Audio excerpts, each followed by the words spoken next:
জঙ্গলে ওরা কারা? বিএসএফ এর নজর এড়িয়ে ভারতে ঢোকার পথে একে একে ধরা পড়ল বাংলাদেশি অনুপ্রবেশকারী।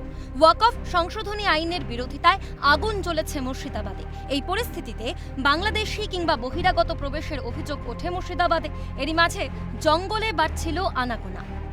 গোপন সূত্রে খবর পেয়েই টহলদারি চালানোর সময় গোসাবা চিলমারি জঙ্গলের কাছে পুলিশ হাতে নাতে ধরে ফেলে 24 জন বাংলাদেশিকে।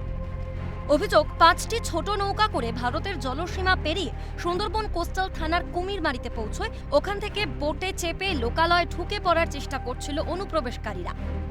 প্রবেশের কোনো বৈধ নথি না থাকায় তাদের গ্রেফতার করে কোস্টাল থানার পুলিশ।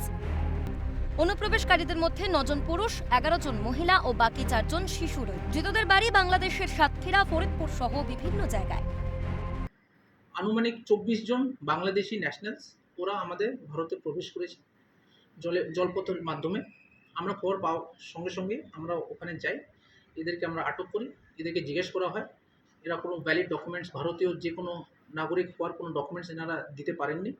দেখা যাচ্ছে 24 জনের মধ্যে 9 জন পুরুষ, 11 জন মহিলা আর 4 জন ল্যাব বেবি ছিলেন। টাকার বিনিময়ে ভারতে এসেছেন বলে স্বীকার করে নেন অনুপ্রবেশকারীরা। তাদের দাবি, বাংলাদেশের পরিস্থিতি ভালো না হওয়ায় কাজের তাগিদে দালাল মারফত ভারতে চলে আসেন। কার মারফত? বাংলাদেশের দালালদের মাধ্যমে। বাংলাদেশ না এই দেশে? এই দেশের একজন আছে, তার নাম্বারটা কিছু নাই। দালাল আমাদের ওভার থেকে পার করে দেবে বলে আমাদের কাছে টাকা নিচ্ছে। কত টাকা করে নিচ্ছে আপনাদের? প্রায় 20,000 টাকা করে নিচ্ছে। প্রত্যেকের কাছে? কী করবো, একটু কাজবাজ করতে আসছিলাম। বাংলাদেশের অবস্থা তো তোর ভালো না, আমাদের সমস্যার কারণে কাজবাজ নয়, তাই আসছিলাম। 24 জন অনুপ্রবেশকারীদের বিরুদ্ধে ফরেনার্স অ্যাক্টের 14 ধারায় মামলা রুজু হয়েছে।